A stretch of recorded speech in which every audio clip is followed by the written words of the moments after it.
Hola amigos, ¿qué tal? Stuart here from Spain Speaks with an update on the current situation here in Spain, day 56 of the crisis, and we'll have a look at some of the news that caught my attention over the last few days. But today it's all about phase one of the de-escalation, and I'll talk about that in a minute as well. Firstly, a big thanks to all of the people that left comments on the last video. Lots of debate happening in the comment section. A big thanks to all of the people that decided to support the channel through a small donation. You can see your name here. A big thanks to all of the people that bought merchandise, and a big thanks to the people that support me on Patreon. Now there's some new merchandise available. You can see now that the Hola Amigos ¿Qué tal t-shirt is now available. Two types, the plain Hola Amigos ¿Qué tal plain t-shirt, and then we also have the Hola Amigos ¿Qué tal with the signature specs as well thrown in there. So there we go. For people that requested that particular t-shirt, it is up for sale now in the merch store. You can see that link in the section below, and other ways that you can support the channel as well in the section below. Now, as I said, today's news is all about phase one for 51% of the population here in Spain. That's right, 51%. So 49% are not allowed to go to phase one. And of course, it depends where you are, whether or not you're going to go into phase one or whether you stay in phase zero. And as we can see here, Madrid and part of Andalusia, Catalonia, Valencia, and the Castillas, both Castilla-León and Castilla-La Mancha, are outside phase one. 51% of the population will enjoy the initial stage from Monday, but important areas of Spain will not start the de-escalation. The autonomous communities that are affected by the heat will be able to adapt their time slots. So some good news there if you find yourself in one of these areas moving into phase one. Here in Madrid, as we can see, and parts of Andalusia, Malaga and Granada, we are not going into phase one, we're staying in phase zero, and of course in the Castillas, which is the central area of Spain. Now we can also see here on the map to get a better idea exactly of which areas are moving into phase one, and we can see here phase one, the lighter turquoise color, and the darker bluer color in phase zero. So in Andalusia, Malaga and Granada are the two provinces that aren't moving forward. Ciudad Real, Albacete, Toledo, Madrid, Catalonia, so Lleida, Girona, and Barcelona in that particular area. Valencia is not going to phase one. Castellón is not going to phase one, and parts of Alicante are not going to phase one. So it is a little bit complicated, as we can see, because there are some areas where you have a mix of phase one and phase zero. For example, in Salamanca, in Ávila, Segovia, Valladolid, Zamora, León, Palencia, Burgos, and Soria, you can see that there are some areas that are not going into phase one and some areas are. So a little bit complicated if you're living in those areas. Good news for the Canary Islands. All of the Canary Islands are now going to be officially in stage one. And the Balearic Islands as well, Mallorca, Ibiza, Menorca, etc. also all going to be in phase one, and other areas around Spain, Galicia phase one, for example, Cáceres phase one, Badajoz, and a lot of other parts of Andalusia, Huelva, Seville, Cádiz, Córdoba, and Jaén and Almería, all in phase one, and Murcia, of course. And people in Murcia today have also mentioned that they are happy to be moving into phase one. Now, what does it mean to move into phase one? Good question, I hear you ask. Well, as announced a few weeks ago, stage one of de-escalation, which is May 11 to May 24, so don't forget we're not moving into this stage until May 11, and we can see that we have the opening of retail businesses under strict security measures with special times for the over 65s, opening of restaurant and bar outdoor areas with 50% capacity, so not 30%, but 50% capacity, that's been changed. Opening of hotels excluding common areas the restarting of agro-food and fishing activity, the opening of places of worship to 30% capacity, and the opening of high-performance sports centres at lower capacity rates on a shift basis. Now, those were some of the original Phase 1 plans, but another important one is that groups of up to 10 people will be able to get together. So you'll be able to go and have a drink with friends in the area, groups of 10, but you will need to maintain social distancing. And remember that bar outdoor seating areas are only going to be able to seat 50% of capacity. So you're going to have to get in quick if you want to have a drink as of Monday. Now, a lot of people, of course, in Andalusia, Malaga and Granada especially, that are not happy with this new decision. But as we can see here, the essential requirement to access Phase 1 that Andalusia could not meet. Not all autonomous communities will have such simple compliance with the two prerequisites, which are 1.5 ICU beds and 37 hospital beds per 10,000 inhabitants. And apparently the reason is that Malaga and Granada couldn't meet this criteria. Also in Madrid, there was a bit of a controversy because the Madrid local government wanted to go forward with Phase 1. It was rejected yesterday by the central government, and one of the key health advisors to the Madrid government apparently resigned because she was not happy that the Madrid government wanted to go ahead with Phase 1. She thought that they were just not ready. But there was a lot of pressure put on the government by business lobby groups, and they wanted them to go into Phase 1 in order to reopen the economy. So there were two camps, the business sector pushing for the reopening and the health sector, and of course the central government decided to listen to the latter. Now, one of the big questions a lot of people are asking is, are the schedules for the provinces going to be maintained in Phase 1? And the simple answer to that is yes. But as I said before, according to where you are in Spain, if you're in an area that is very hot at this time of the year, there might be some changes to the times, especially when it comes to children being allowed out only in the hottest parts of the day. So there might be some changes there.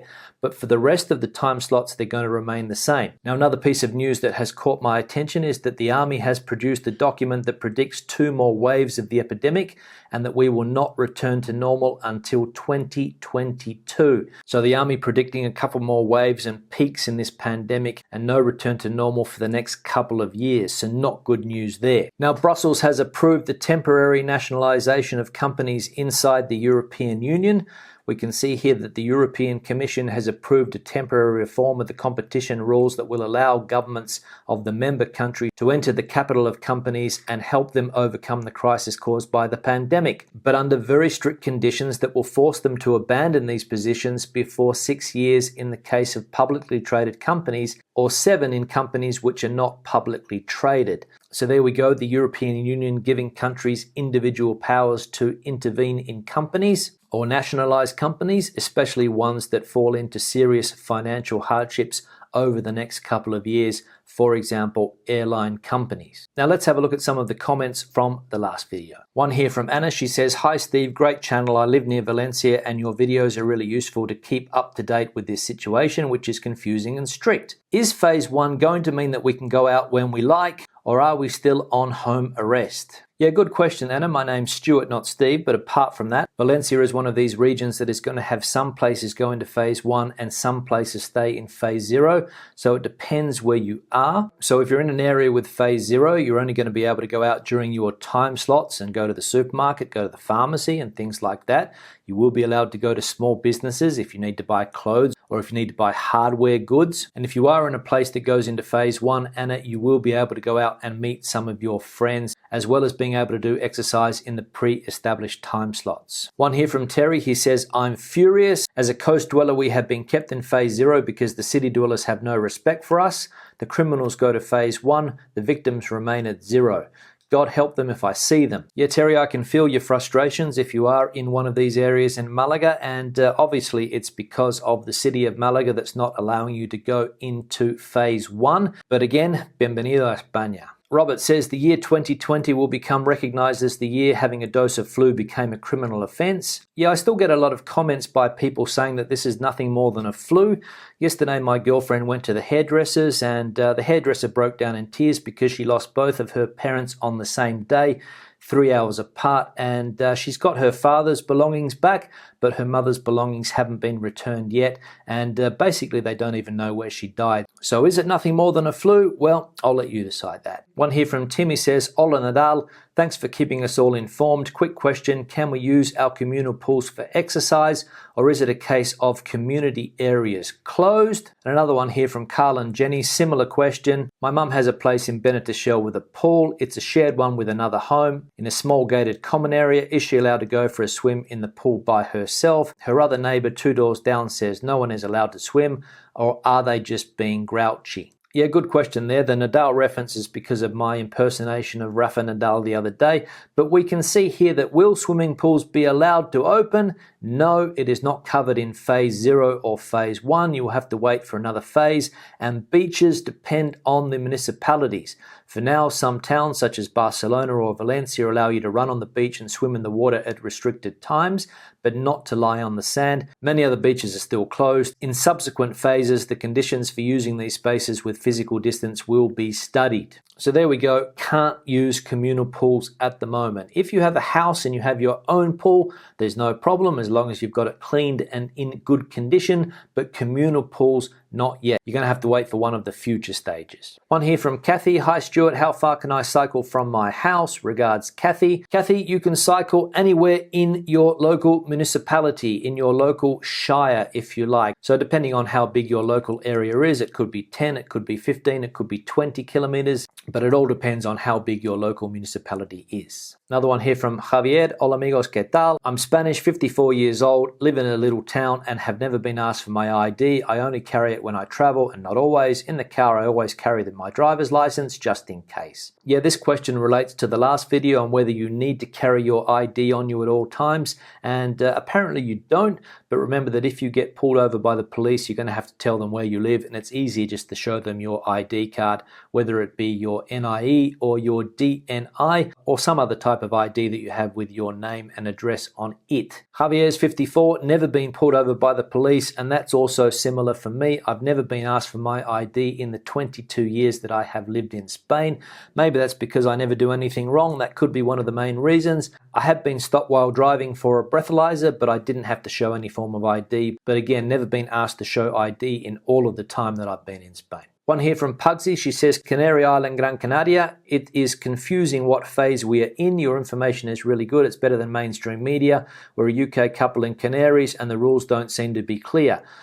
Canary Islands, as of Monday, all of the Canary Islands are in phase 1. Some of the Canary Islands, the smaller ones, have already moved into phase 1 last Monday, but the rest will move into phase 1 on Monday the 11th. So there you go, Pugsy. One here from Terry. He says, what can Spain do about the unemployment conditions? Now it can't seem to rely on tourism. We need to get a plan B in place, as worried we'll never recover from this. Tell.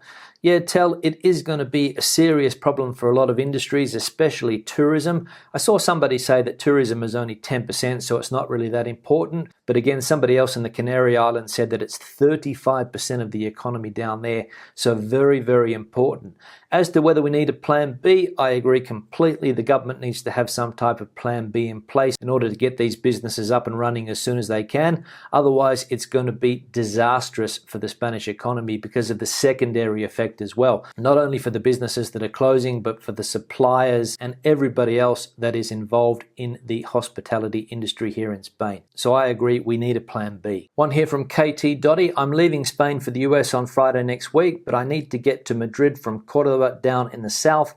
What mode of transportation would you guys recommend to get to Madrid from Andalusia? Yeah, good question, KT. I'm not 100% sure on this. I presume that the fast train or other forms of transportation are still running between these areas, albeit they might be empty. But if anybody has any better information, please leave it in the comment section below so that we can help KT get to Madrid and catch that plane. One here from Isabel. She says, I'm Spanish, and although I'm no expert regarding the high unemployment, my view is that here in Spain we have no concept of the importance of offering good service. I've lived in the UK where there is a different outlook and professionalism.